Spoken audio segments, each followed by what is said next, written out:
Good day and welcome po sa YouTube channel ko.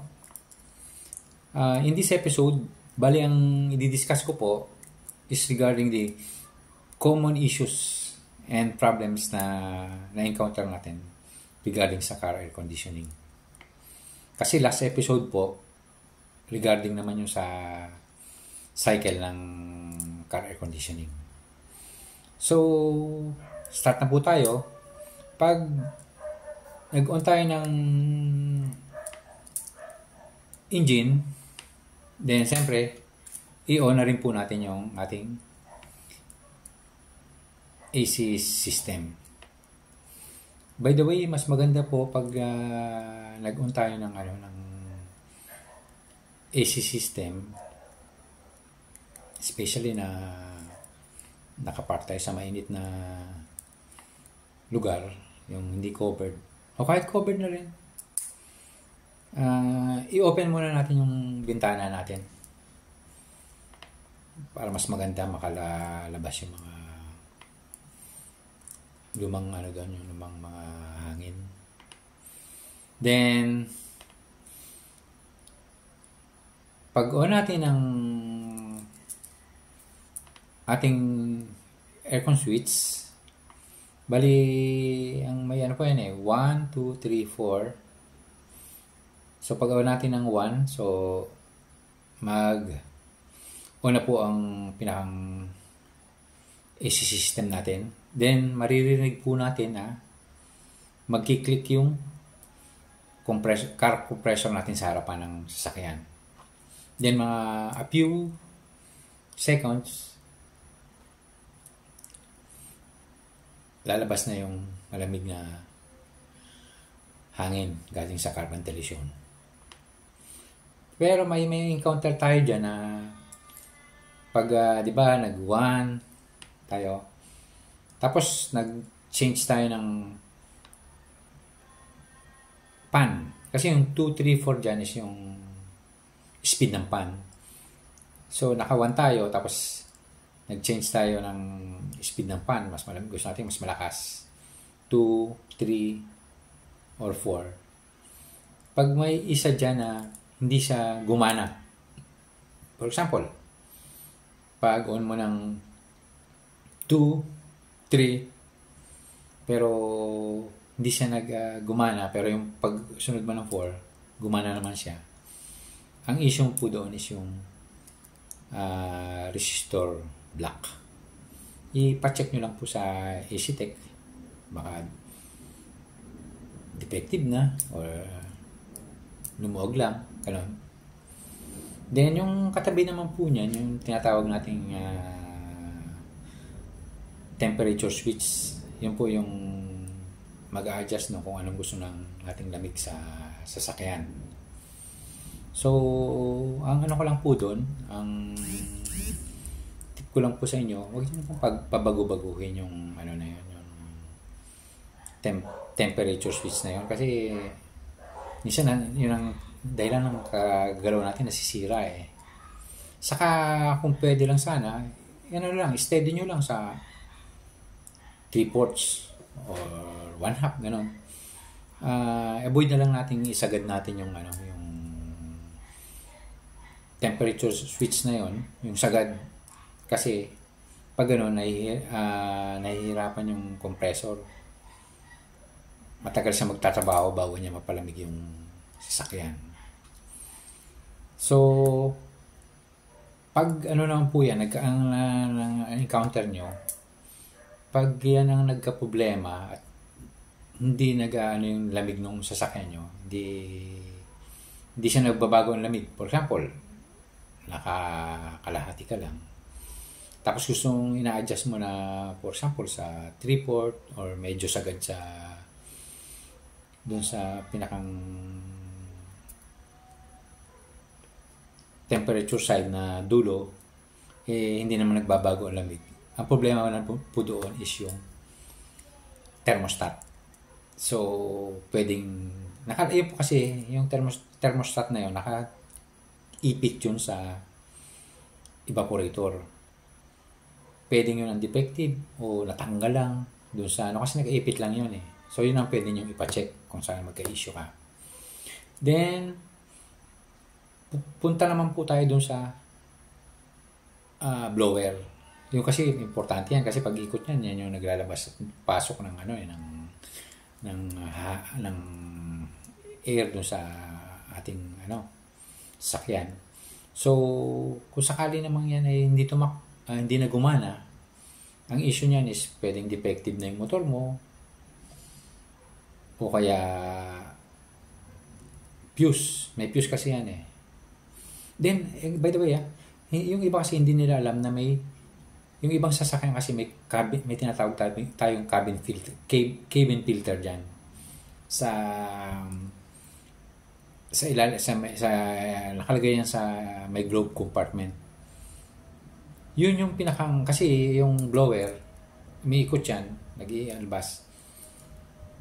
Yung cabin filter na yun yung nagsasala ng dumi ng nanggaling sa loob at labas na pumapasok sa labas sa sasakyan natin.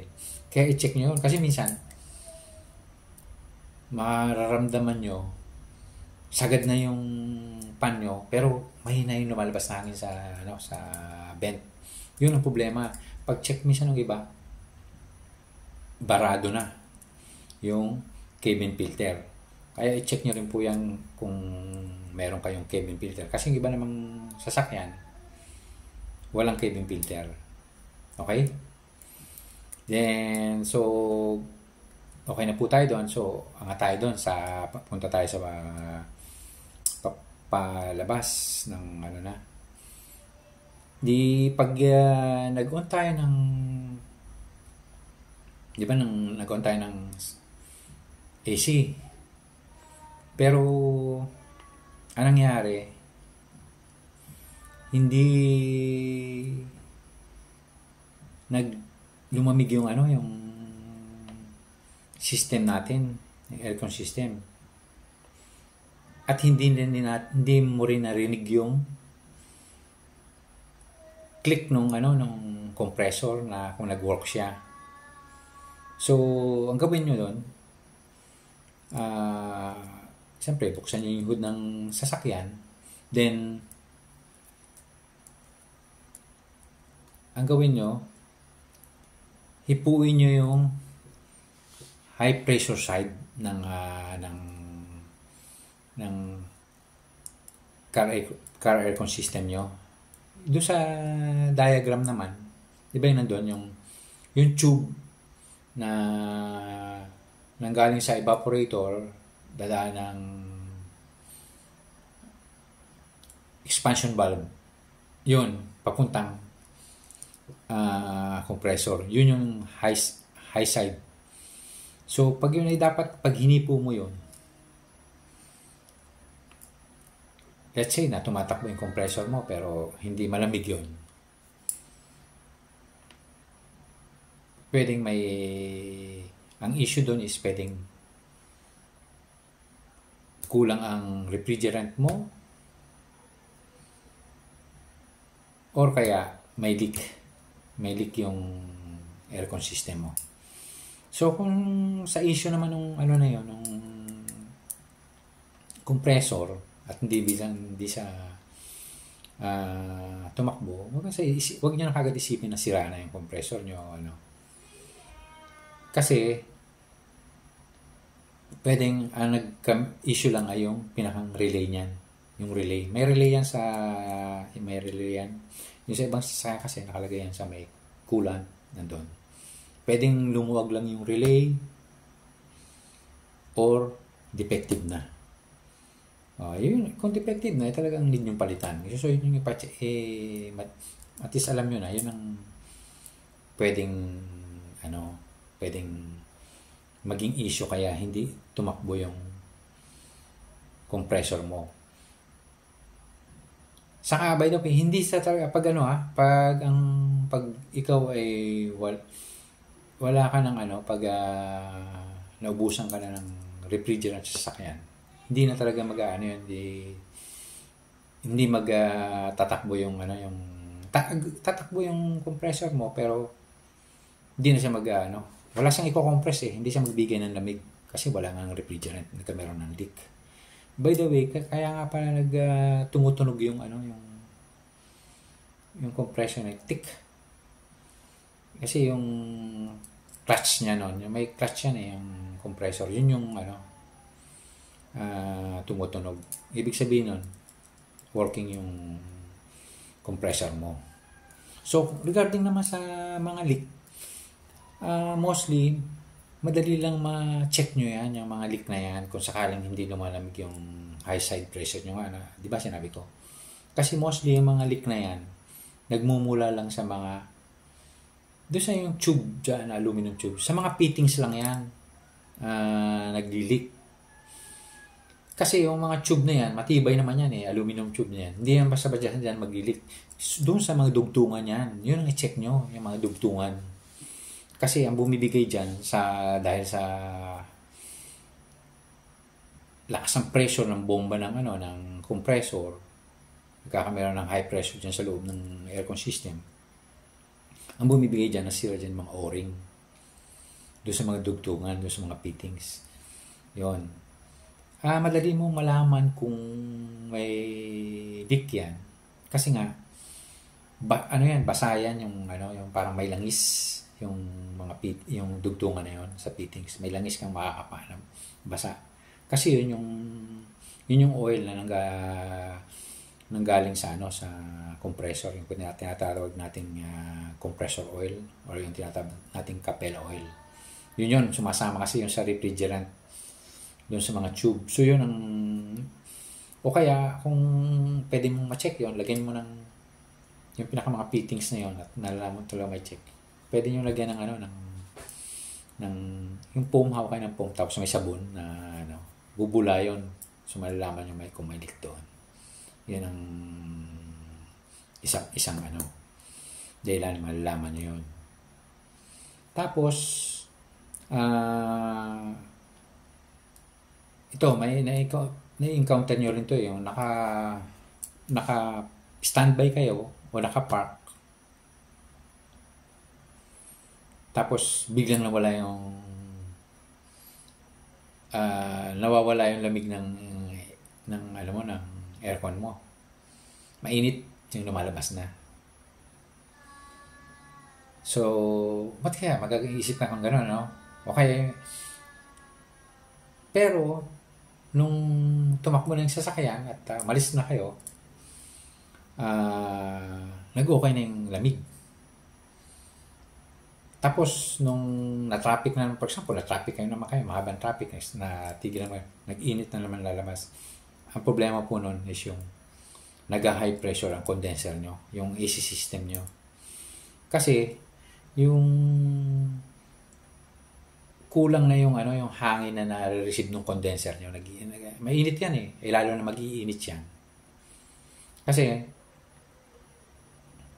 especially kung lalo na kung wala kayong auxiliary fan. O sometimes ang tawag nila ng mga iba, condenser fan. Yun. Affected talaga ang lamig ng aircon system nyo. Kasi yung ibang sasakyan talaga, mostly ngayon may mga bagong sasakyan, walang auxiliary fan, radiator fan lang. Kung yung sasakyan mo medyo high mileage na, hindi na kinakaya ng radiator fan lang na palamigin yung condenser at the same time yung engine. So diyan nagkakameron ng high pressure. Yun kung bakit nag-iinit yung lumalabas na ngayon. Kasi mainit yung condenser bubuga rin nung papasok dun sa mainit din yun. So, tapos naramdaman nung tumakbo ka, especially kung mga 60 to 80 na yung kilometers per hour na takbo mo, lumamig na ulit kasi natulungan na siya ng wind air. Yun ang tumulong sa kanya lang, hangin na nanggaling sa labas. Nakatulong yun para lumamig yung doon sa system. So ang pinaka-the best niyan, kung medyo high mileage yung car mo, actually kahit nga yung mga bagong sasakyan Ganyan din ang nagiging issue. Kaya yung iba kahit bago yung sasakyan, nag-add talaga sila ng ng auxiliary fan para mas maganda yung lamig ng aircon mo. Tapos yung, by the way, para malaman mo rin pala kung lalo na kung, di ba, kung wala ng refrigerant yung car mo, pwede mong masilip yan dyan sa receiver dryer. May para kasing dyan yung sa ibabaw niyan, may parang butas na may sitro na salamin. Pag kompleto yung yung refrigerant mo sa aircon system mo, ibig sabihin okay naman yung mo doon, yung refrigerant, yung karga mo ng refrigerant. Yan, yung pag sinilip mo yung parang salamin doon na sa ibabaw ng receiver dryer. Nandiyan naman sa diagram yan, di ba?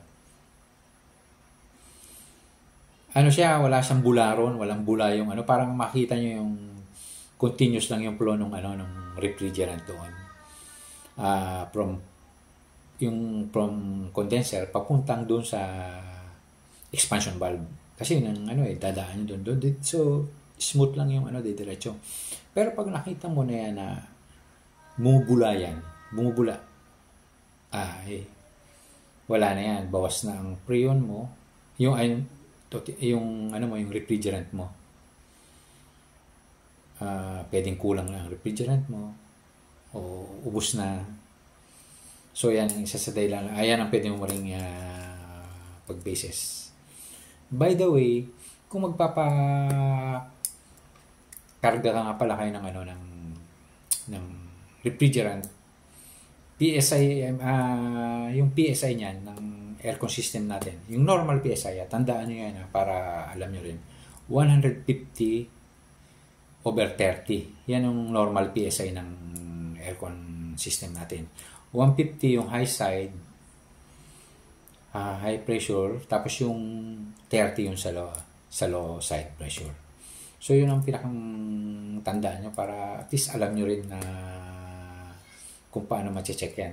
Kasi minsan, pag nagpapakarga kayo, ang ginagawa niyan, isa sa pag-check din nila is, kakarga nila ng mga 175 yan. Tapos from 175, tas nakikita na bumababa sa, diba, karga ba? Bumabasa ng mga 150 yung pressure na high side pressure. Ibig sabihin nun, may leak talaga. So, dapat alam nyo rin yun. So, next po is dapat, at least, magpalinis tayo ng magpa-maintenance tayo ng aircon system natin. At least, every 2 years. O kaya pag nararamdaman mong hindi na maganda yung lamig ng aircon system mo. Pero kung may budget ka naman, yearly, palinis mo. Mas maganda. Para yung komportable ka sa lamig ng car aircon ng sasakyan mo. So, kung may mga issues pa ako na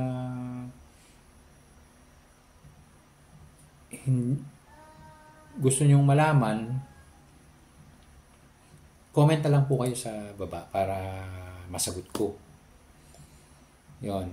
Kasi ang mahalaga po kasi dun sa by the way, sa pag nagpapa-cleaning tayo, maintenance, yung mga yung mga expansion valve na yan, pinapalitan mo yan talaga. Saka yung receiver dryer.